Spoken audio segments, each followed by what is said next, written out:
जाए, फिर से बैठिए पहले।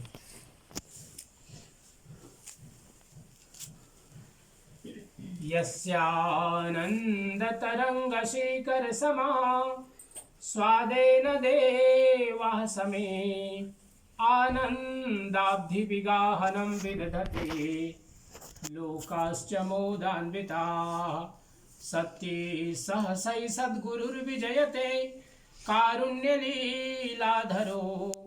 हंसानां निजलोकदः सुखकरो बोधेन्दुरत्नाकरः। यो ब्रह्माणं विदधाति पूर्वं यो वै वेदांश्च प्रणोति तस्मै तमहादेवमात्मबुद्धिप्रकाशं मुमुक्षुर्वै शरणमहं प्रपद्ये। मुमुक्षुर्वै शरणमहं प्रपद्ये। प्रेम से बोलिए सदगुरु कबीर साहेब की जय। सदगुरु कबीर साहेब की जय। सभी संत भक्त हंस समाज की जय। आज के आनंद की जय। सत्य पुरुष परमात्मा हम सब के हृदय में विराजमान, जो माला शैली ताज धारण किए हुए हैं, शुभ्र वस्त्र धारण किए हुए हैं, जिनका सुंदर मुख है, ऐसे हम सब के हृदय में विराजमान सदगुरु कबीर साहेब, परम आदरणीय महंत श्री कृष्णदास जी रोही साहेब, परम आदरणीय परम श्रद्धेय समुपस्थित सभी महंत साहेबों, श्रद्धेय साध्वी बहनें, आदरणीय पंडित जी महाराज, और इस ग्राम में हमारे बहुत ही हृदय में स्थित यह स्थान सदगुरु कबीर पंथी महासभा की सम्मान्य सभी सदस्य वृंद, सभी साधुजन, सभी भक्त हंसजन, सत्य पुरुष परमात्मा सदगुरु कबीर साहब की असीम अनुकंपा, आज हम सब लोग हमारे परम आदरणीय श्री साधु संदीप प्रदीप जी रोही साहेब, उनकी धर्मपत्नी, उनकी कन्या कुमारी तिरुषा रोही और उनके पुत्र रवि जगन रामेश्वर दास जी, कई नाम हैं उनके, तो उनके इस पवित्र घर में हम सब लोग आज उपस्थित हुए हैं। और जैसे कि मुझे बतलाए, पिछले 1 वर्ष से उनका संकल्प था कि हम लोग यहाँ पर अपने घर में सदगुरु कबीर साहब का यह सात्विक ज्ञान या ज्ञानंदी चौका आरती यहाँ पर की जाए, और आज वह समय समुपस्थित है। हमारे सभी आदरणीय महंत साहब लोग, उन्होंने आमंत्रित किया उनको और मुझे, साध्वी बहनों को, और परिवहन प्रबंध करके लाकाविन से और वाकवा से, बोनतेर से यहाँ पर बुलाए। सभी महंत साहब लोगों ने और हमारे आदरणीय गद्दी पर विराजमान महंत साहब जी ने, सभी लोगों ने परिवार के जो उनके शुभ संकल्प है उनकी पूर्ति के लिए सत्य पुरुष परमात्मा के गोत्र नाम का हम सब लोगों ने ध्यान किया। और हमारी जो भजन मंडली है उसमें महंत साहब लोग भी संलग्न हैं और भक्त लोग भी, साधु लोग भी हैं। उसमें बहुत ही श्रद्धा भक्ति के साथ रामायणी और स्वागत भजन आप सब लोगों ने मिल करके गाया। अभी तो विधि काफ़ी आगे तक जाएगी। आइए सदगुरु कबीर साहब के कुछ सरल सुबोध सुगम्य कुछ वाणियों की तरफ चलते हैं। सदगुरु कबीर साहब की वाणी हमारे भारत के बाहर अगर सबसे ज़्यादा प्रचारित है तो इस मॉरिशस देश में है। हमारे इस देश में इतने महान साहब लोग हैं, इतने भक्त लोग, इतने साधु लोग हैं कि अनवरत प्रत्येक माह कहीं न कहीं पर पूजा होती रहती है। आनंदी चौका आरती, कहीं पर दुख के समय में चलावा आरती आदि होती रहती है। और विशेष रूप से यह जो कार्तिक महीना है, कार्तिक का महीना, जिस प्रकार हम लोग ज्येष्ठ महीना को सदगुरु कबीर साहब के प्रागट्य का महीना मानते हैं, इसी प्रकार कार्तिक के महीना को गुरु धनी धर्मदास साहब के प्रागट्य का मानते हैं। तो सदगुरु कबीर साहब की कृपा और धनी धर्मदास साहब की कृपा इस परिवार पर, अर्थात हमारे भाई श्री संजय, प्रदीप, रोहित जी के इस परिवार में तो है ही, लेकिन जितने यहाँ पर लोग आए हैं, सदगुरु की कृपा, धीरेन्द्रदास साहब की कृपा सब पर वर्षा हो रही है और हम सब लोग उनके ही पावन चरण कमलों की छाया में बैठ कर के अपने जीवन को बिता रहे हैं। सदगुरु कबीर साहब कहते हैं, मानुष जन्म दुर्लभ है, मिले न दूजी बार।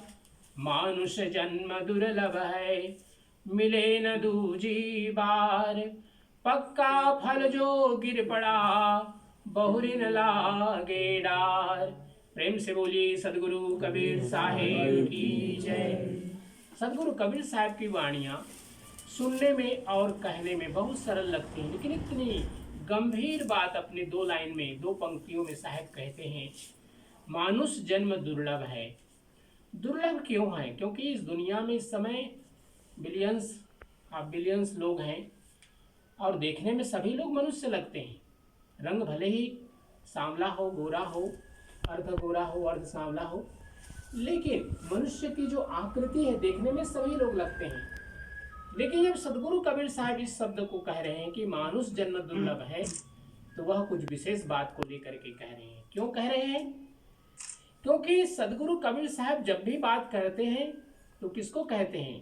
कहें कबीर सुनो भाई साधो, या फिर अपने हंसों को सदगुरु कबीर साहब संबोधित करते हैं।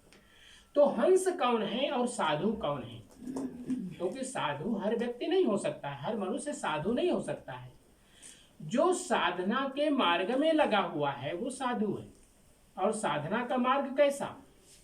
जिसके जीवन में तप है, जिनके वाणी में सत्यता है, जिनके कर्म में समर्पण है।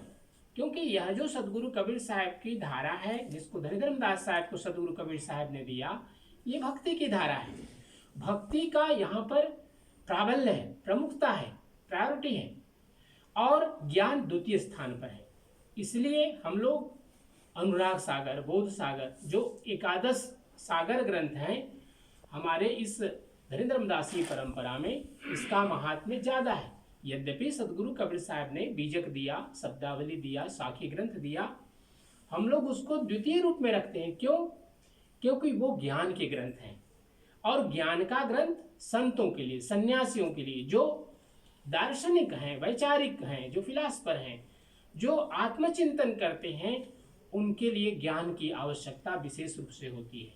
सदगुरु कबीर साहब ने जब यह बात कही कि मानुष जन्म दुर्लभ है, तो उन्होंने हंसों को कहा, संतों को कहा, साधुओं को कहा, भक्तों को कहा, भाई, जिनको उन्होंने सदगुरु कबीर साहब ने भाई माना। भाई वे लोग हैं जो सदगुरु कबीर साहब के चरणों में अपने जीवन को समर्पित कर चुके थे।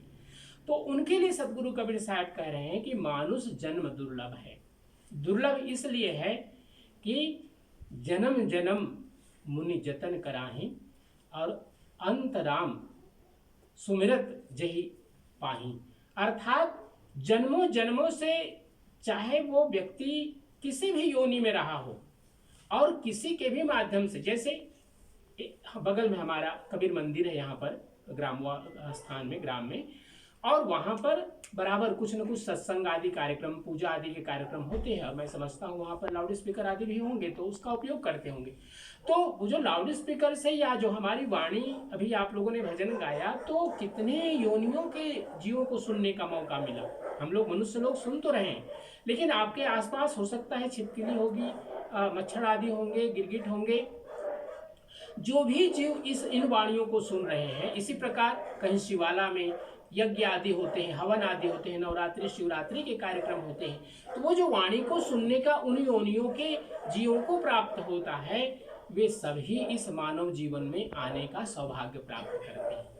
तो सदगुरु कबीर साहब कह रहे हैं कि मनुष्य जीवन में आया यह दुर्लभ इसलिए है कि एक तो है कि 84 लाख योनियों को पार करने के बाद आया, और एक है जिसको इस प्रकार के जो विशेष ग्रंथों के श्रवण करने का सौभाग्य प्राप्त हुआ, उनके कर्ण पवित्र हुए, उनके मन पवित्र हुए, उनका तन पवित्र हुआ, और वे इस मनुष्य जीवन में आ गए, और मनुष्य जीवन में आकर के उन्हें भक्ति करने का सौभाग्य प्राप्त हुआ।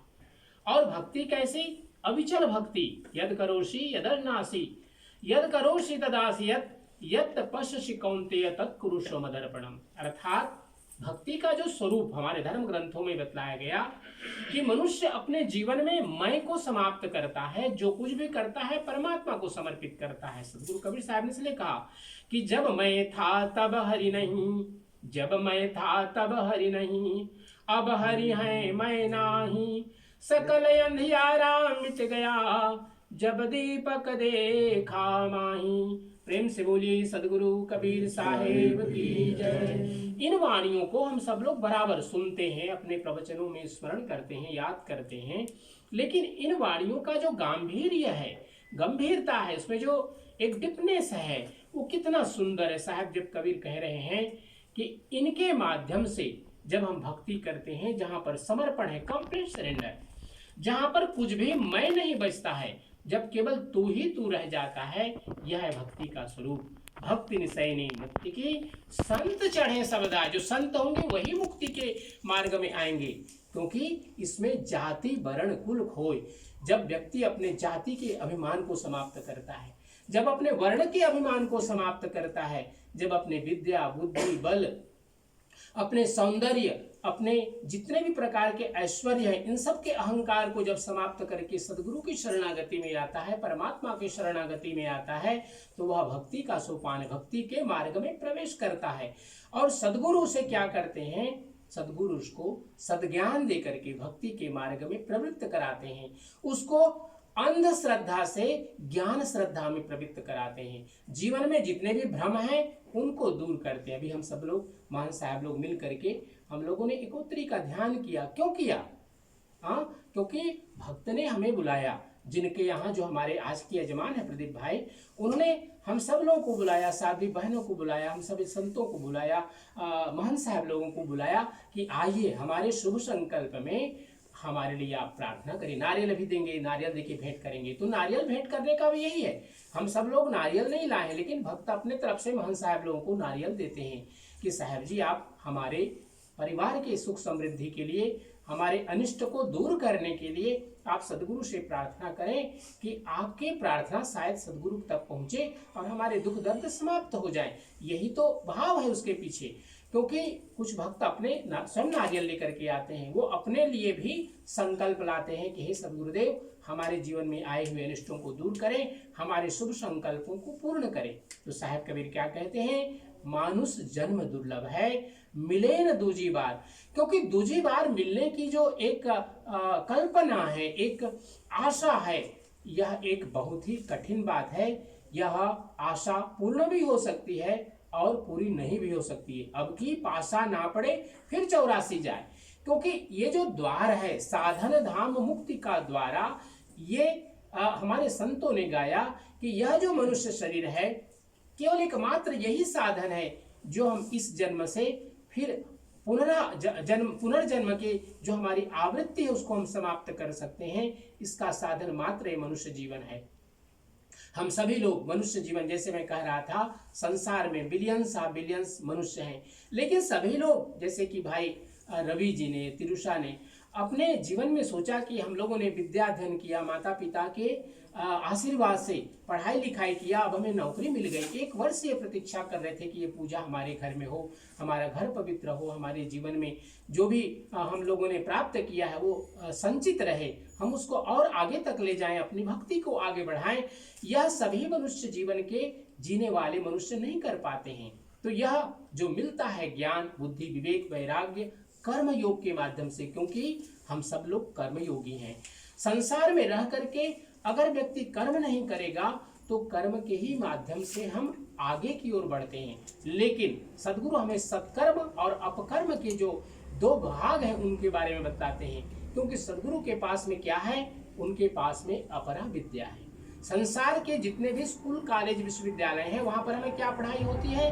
हम वहां पर परा विद्या को सीखते हैं। परा विद्या और अपरा विद्या, ये जो संसार की विद्या है, संसार के ज्ञान है, संसार में जो हमारे कर्म हैं उनको हम कैसे करें, इसके बारे में जानकारी हमारे संसार के बारे में, उसके बारे में हमारे विद्यालय विश्वविद्यालय आदि पढ़ाते हैं। लेकिन जो सदगुरु हैं वो हमें इस संसार से कैसे हम पार हो सकते हैं, जिसको सदगुरु कबीर साहब कह रहे हैं कि मनुष्य जन्म दुर्लभ है, मिले न दूजी बार, और पक्का फल जो गिर पड़ा बहुरी न लागे डाय। एक बार जब पका हुआ फल गिर जाता है जमीन पर या उसको हम तोड़ लेते हैं तो उस वृक्ष में पुनः उसको लगा नहीं सकते हैं। एक पत्ता जिस प्रकार से सूखने के बाद बसंत ऋतु में गिर जाते हैं उसमें नए पत्ते आते हैं, लेकिन पुराने पत्ते को उसमें नहीं सटाया जा सकता, नहीं जोड़ा जा सकता। इसलिए मनुष्य जीवन को बहुत ही महत्वपूर्ण कहा गया। हम लोगों को एक अवसर मिला है कि सदगुरु कबीर साहब की पावन भक्ति धारा में चल करके अपने जीवन के आवागमन से मुक्त हो सके, क्योंकि यह जो जीवन है यही जीवन है। क्योंकि अगर इस जीवन में हमने सत्कर्म करके अपने जीवन को ऊपर नहीं उठाया, कम से कम इतना तो अवश्य करें कि हमारा अगला जीवन मनुष्य का जीवन हो और फिर हमें किसी गुरु भक्त के यहाँ जन्म लेने का अवसर प्राप्त हो और पुनः हम सदगुरु की भक्ति करें, परमात्मा की भक्ति करें। और मनुष्य जीवन का जो लक्ष्य है कि हम अपने जीवन के पुनरपि जननम पुनरपि मरणम पुनरपि जननी जठरे शयनम, यह जो चक्र है उससे हम मुक्त हो सकें, यही यात्रा है। सदगुरु कबीर साहब ने हमें बताया कि सत्विक ज्ञान एक ज्ञानंदी चौका आरती के माध्यम से जो हम पूजा करते हैं गुरुजनों का, ये भक्ति का है। और भक्ति में समर्पण, जितना अधिक समर्पण होगा महंत साहब के प्रति, अपने पूजा के प्रति, जब हम नारियल भेंट करते हैं, जब हम आरती करते हैं, जब नारियल मोड़ने की विधि होती है और खड़े होते हैं और ध्यान करते हैं, उस समय में, सभी समय में सदगुरु कबीर साहब के द्वारा उपदिष्ट और अपने गुरु के द्वारा प्राप्त जो आपका गुरु मंत्र है उसको ध्यान करें। क्योंकि ये ज्ञान, यह जो गुरु मंत्र है हमें उस परमात्मा के साथ जोड़ता है। क्योंकि गुरु मंत्र तो एक शब्द है, लेकिन वो शब्द कहाँ से आया? सतलोक से सदगुरु कबीर साहब लेकर के आए और उन्होंने दिया अपने शिष्यों को, और शिष्यों के माध्यम से हम सब तक पहुंचा है। तो हमारे जो गुरु होते हैं, महंत साहब होते हैं, उनके माध्यम से वो गुरु मंत्र हमें मिलता है।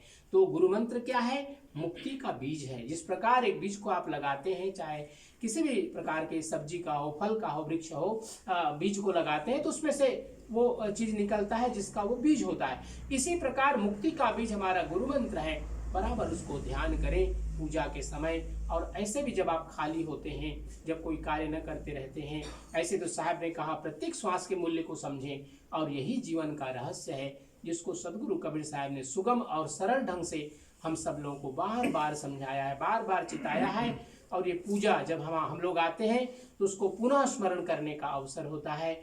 कुमारी तिरुषा, कुमार रवि जगन रामेश्वर दास जी और उनके पूज्य पिता श्री संजय प्रदीप रोही भाई और उनकी धर्मपत्नी जी, आपके शुभ संकल्प सदगुरु पूर्ण करें, आपके जीवन में उत्तर उत्तर विकास हो, स्वस्थ रहें।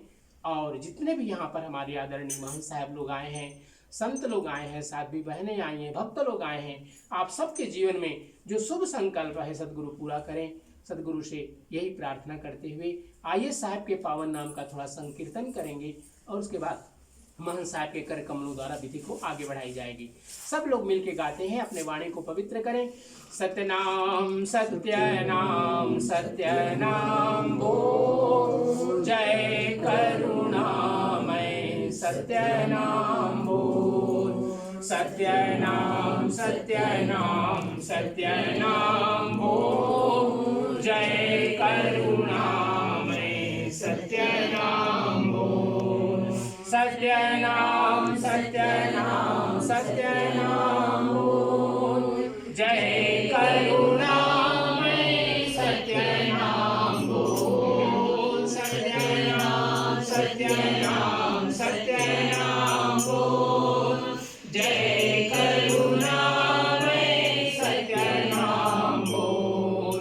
सत्यनाम सत्यनाम सत्यनाम बोल, जय करुणामय सत्यनाम बोल। जय करुणामय सत्यनाम बोल। सदगुरु के पावन चरण कमलों में आइए 3 बार बंदगी करते हैं। साहे बंदगी, साहे बंदगी, साहे